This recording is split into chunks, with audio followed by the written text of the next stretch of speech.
DPRK leader Kim Jong Un concluded his fourth visit to China, which is also Kim's first foreign trip in 2019. As China and the DPRK will celebrate the 70th anniversary of diplomatic ties, strengthening strategic exchanges are on the agenda. Moreover, the stalemated Washington-Pyongyang relations could see a breakthrough since both sides are busy making plans for a second Trump-Kim summit.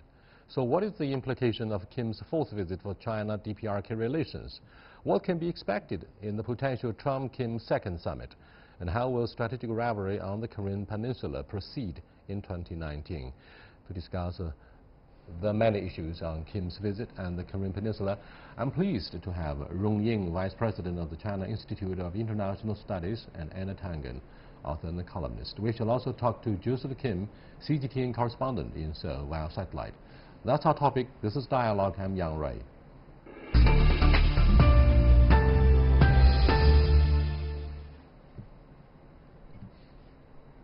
So, Mr. Rong Ying, what do you make of the visit, the fourth of its kind by Mr. Kim Jong Un?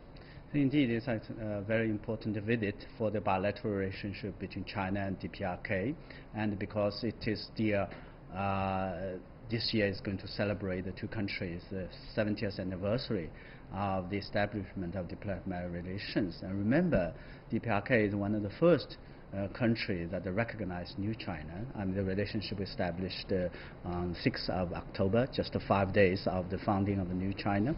And of course, it was the fourth visit in 10 months, so indicate the Chairman Kim's kind of strong commitment to the relationship. That's why I think President Xi, he himself personally thanks for that and recognizing the importance Chairman Kim that attached to that. The second thing is that, of course, the overall sort of situation on the peninsula and the region as a whole.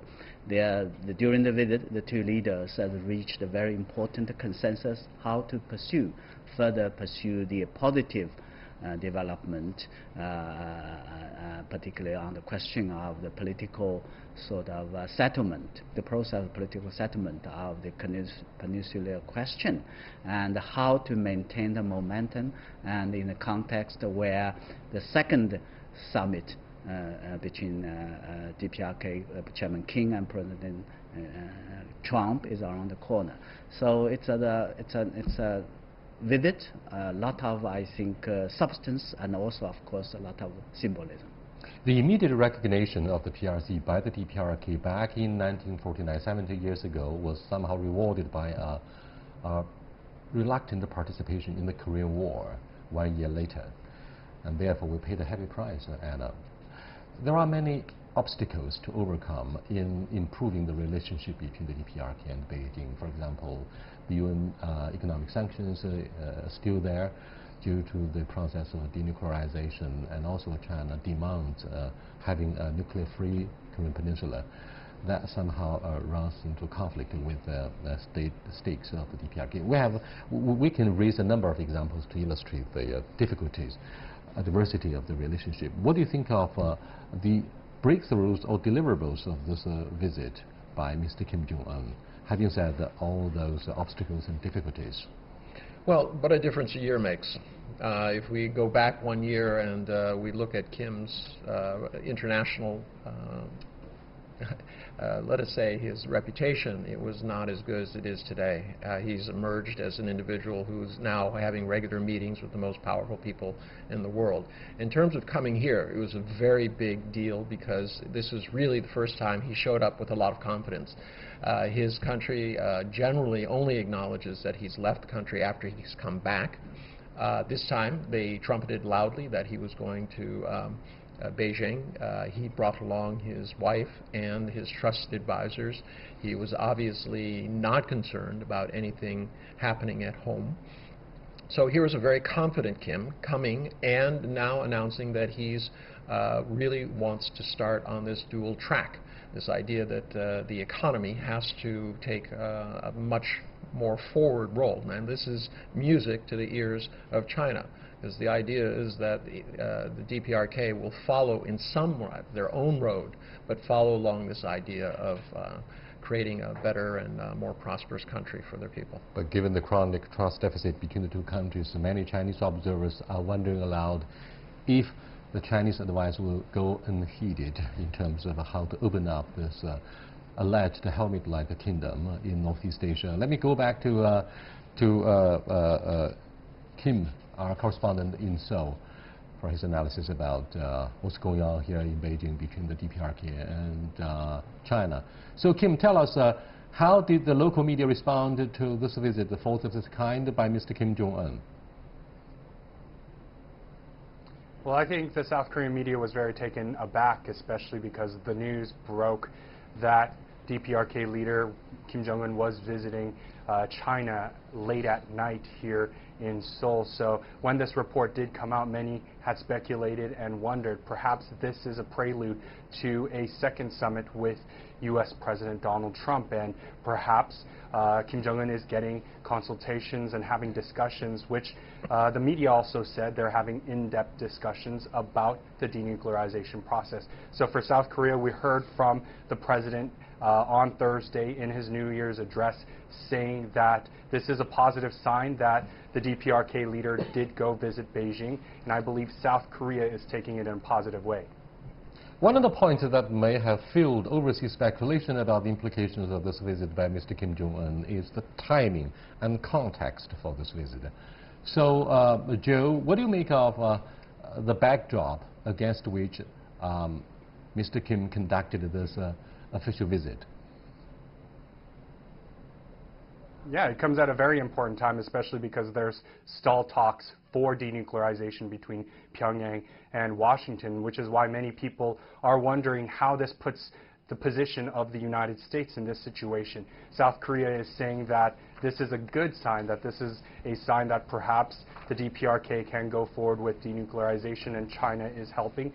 But for the United States, perhaps it puts them in a more difficult situation because now they also know that the DPRK has a reaffirmed alliance with China, and perhaps this adds a little extra to what the United States has to think about. Well, despite the mutual defense treaty, quote-unquote, that the two countries signed in 1961, it's called the China-DPRK Treaty of Friendship, Cooperation and Mutual Assistance. It's a kind of a mutual defense treaty, but it might be difficult to align itself precisely with how China looks at the plight, embarrassment, and importance of the DPRK. I'm talking about the official line of Pyongyang. So what do you think of the thoughts that might be kept in mind by Mr. Kim when he was here? Well, I think the treaty you're talking about is a very important document. It's actually kind of a legal, put the relation to the legal ground and how to manage and promote the relationship between China and the DPRK. And the spirits, the principle of the spirits of this treaty has been guiding the development of relations, and it remains a very important document, legal document for the bilateral relation. Remember, I think back in a few years when 2016, the two countries commemorate the 55th anniversary of that the treaty, and I remain that I would say that it will continue to be the most important article, I'm afraid, is Article 2. Well, yes. When one side comes under fire, the other side would, of course, provide all necessary military and other kinds of assistance to protect the ally. Yeah, indeed, this is an important, certainly I think the most noticeable article, and which I think raise given the weight or the importance of that. But I would argue that possibly we need to look at the document, the treaty in overall, sort of taken as a whole, as a kind of document that helps. I think the principle of spirits that helps. But I'm afraid the most important issue regarding this treaty that was signed in the early 1960s remains the legitimacy and the credibility.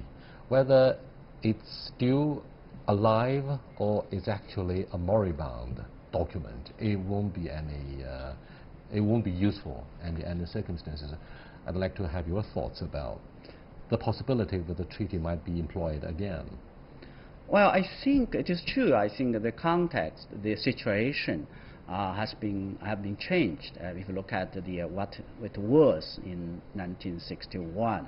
But as I said, I would continue to argue that the principle and the spirits of the treaty, that to have a tradition, a stable relationship, to have a kind of a relationship that's built upon mutual assistance and mutual support, remain valid and important in the years ahead. And that's why, as I said, that it has been renewed twice, and it was commemorated. Every 20 years it's renewed. That's right. That's every right. 20 years. Yes, the next time will be 2021.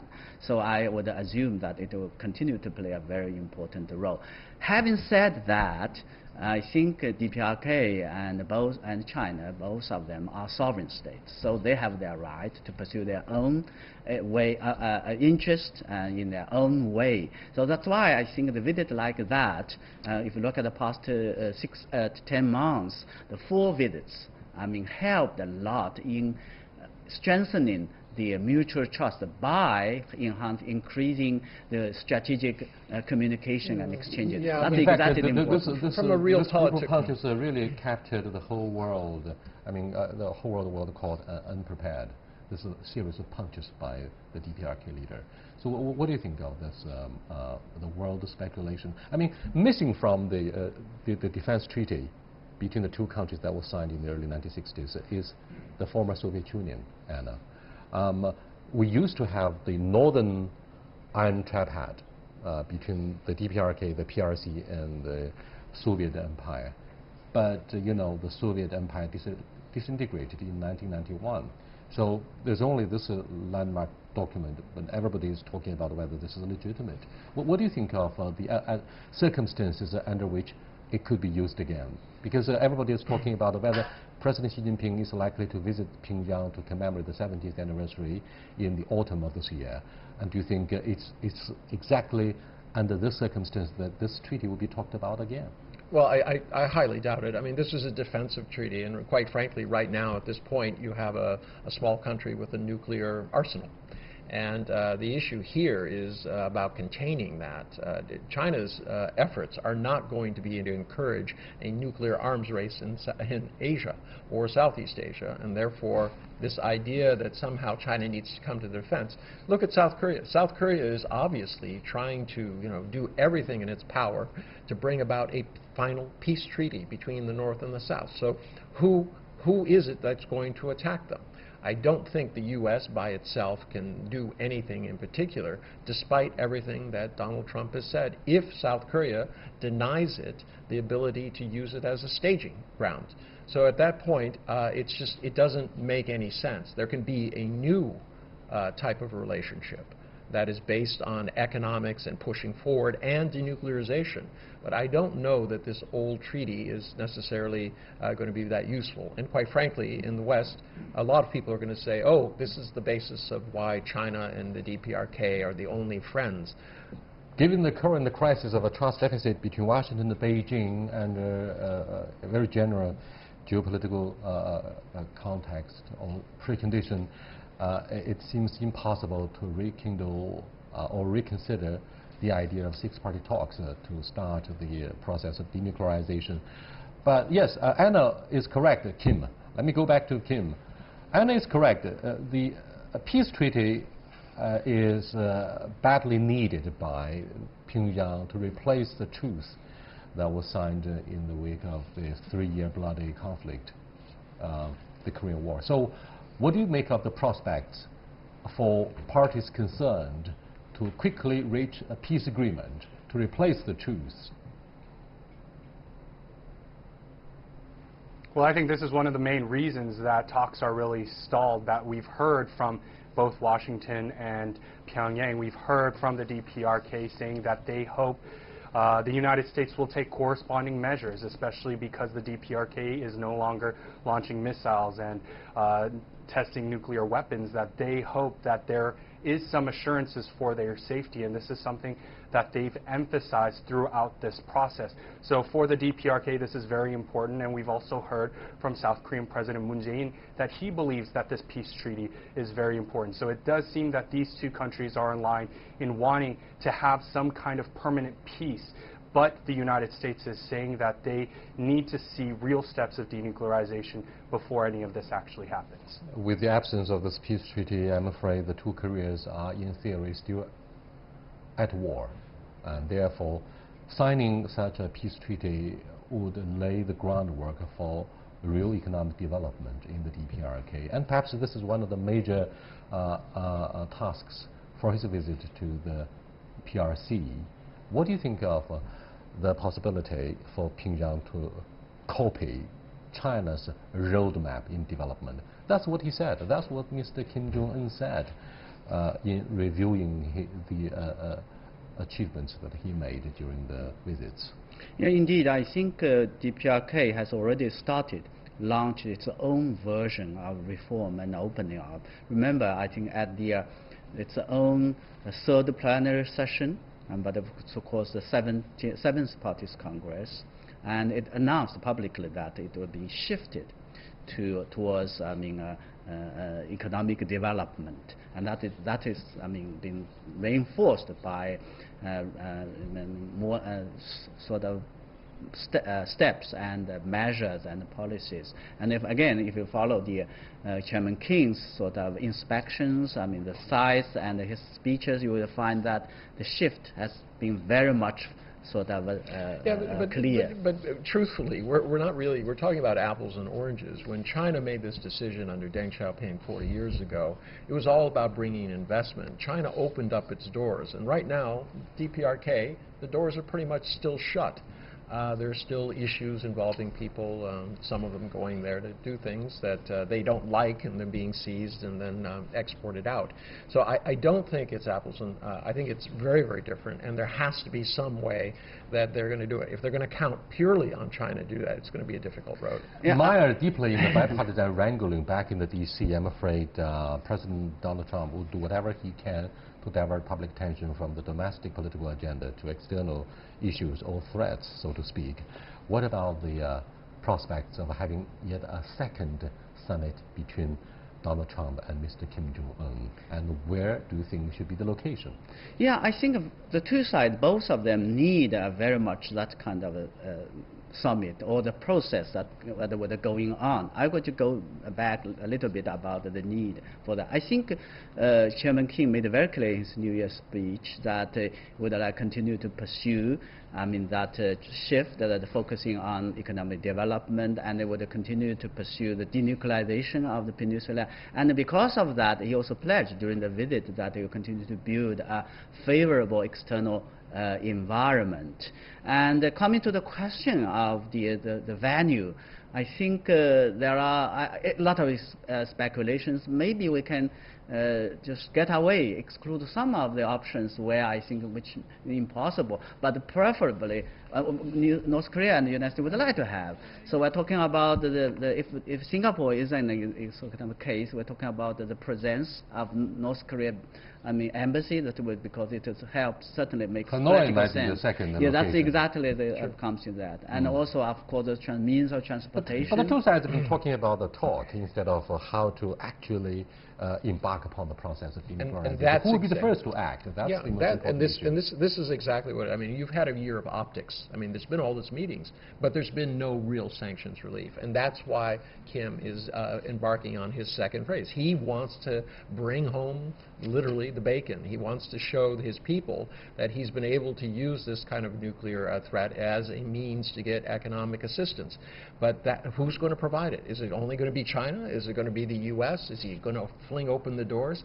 It's still not very clear. And another meeting with Trump is only going to expose the very structural differences in their approach.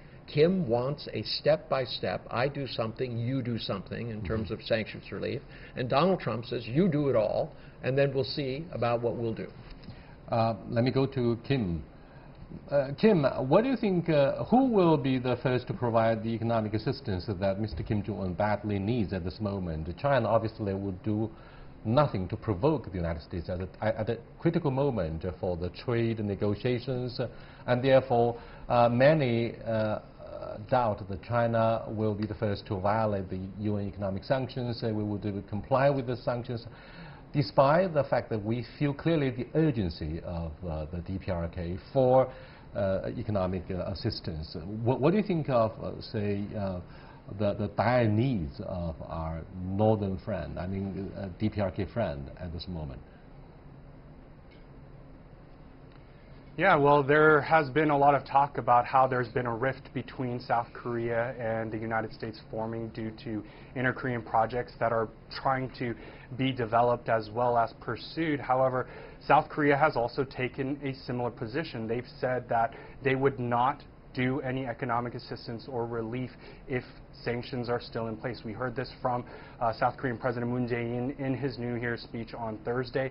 But he also did make the suggestion that yes, the DPRK does need to take bold steps for denuclearization, but on the flip side, that perhaps lifting sanctions could also promote denuclearization, as it would give incentives for the DPRK to actually denuclearize.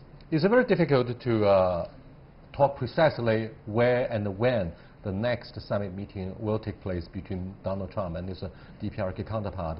But what can President Moon Jae-in do ahead of such a meeting as part of the preparations to lay the groundwork? Do you think a second inter-Korea summit will take place ahead of the one between Washington and Pyongyang? Kim? Well, there was a lot of speculation for the fact that DPRK leader Kim Jong Un could perhaps visit Seoul before the end of the year in 2018. Now, that didn't come true, but from his speech, in his New Year's speech, what he did say is that he suspects that the second U.S.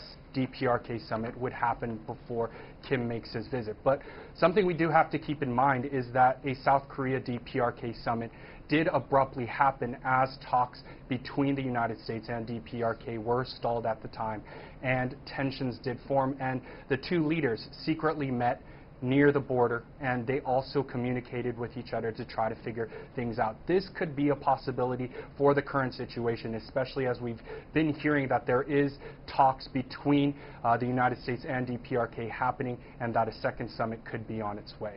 Thank you so much, Kim. Mr. Rong-Yen, DPRK leader Kim sent a letter to his South Korean counterpart Moon Jae-in to show his goodwill. How do you see the possibilities of the next inter-Korean summit? Well, always on the ground, as we said, the two leaders have met 3 times, and there has been speculation. Actually, there's a planning on the 4th summit, which it didn't take place, unfortunately. But Chairman Kim did send a letter to President Moon, and explaining that that he is very much looking forward to that. And then the interesting question is the sequence, which would come first? Yeah, whether the summit with President Trump, or I think it could go either way. I quite very much sort of agree with Korean colleagues' point. In natural sort of context, it seems that Trump and the second summit with Trump should go first. But if that being continued to stall, no development. What about the 3 leaders sitting together? That's of course certainly a kind of very creative, creative way to look at it. A 3-party talks isn't going to take. Look, here's the fact: all the hugs, all the meetings, all of the talk is not going to change the sanctions. And right now you have an impasse. No one wants to move, and there's got to be some way to go forward. I think she said, look, there's got to be some way of meeting somewhere in between. And this is putting pressure on Trump, because he wants it all his own way. It's kind of like the shutdown of the things. Give me my 5.6 or I'm going to hold my breath. So it's not clear that anything's going to happen, despite a meeting. He might want it for optics to pull attention away from his domestic troubles, but I still don't see how it can be changed. We have many issues to cover when we address the issue of the prospects of denuclearization. Now, one of the things the paramount leader of the DPRK is most afraid of is the annual military maneuver, the war games to be conducted between South Korea and the United States. So every year, without exceptions, these years, if you look back in your review, no exceptions. Whatever the code name, joint military maneuvers would take place under the nose of the DPRK. That has seriously upset Pyongyang many, many times. What do you think of this year, 2019, when all sides are talking about having the constructive dialogue? Do you think the United States, the Pentagon, is likely to give up the war game?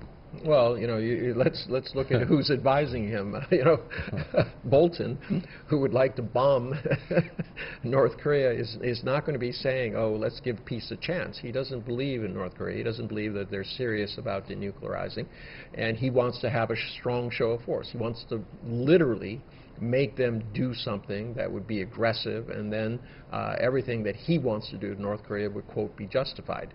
So it's a very ticklish time, and this is where you do not want any kind of miscalculation by any side in terms of taking aggressive action that justifies, in their minds, the aggressive actions of others.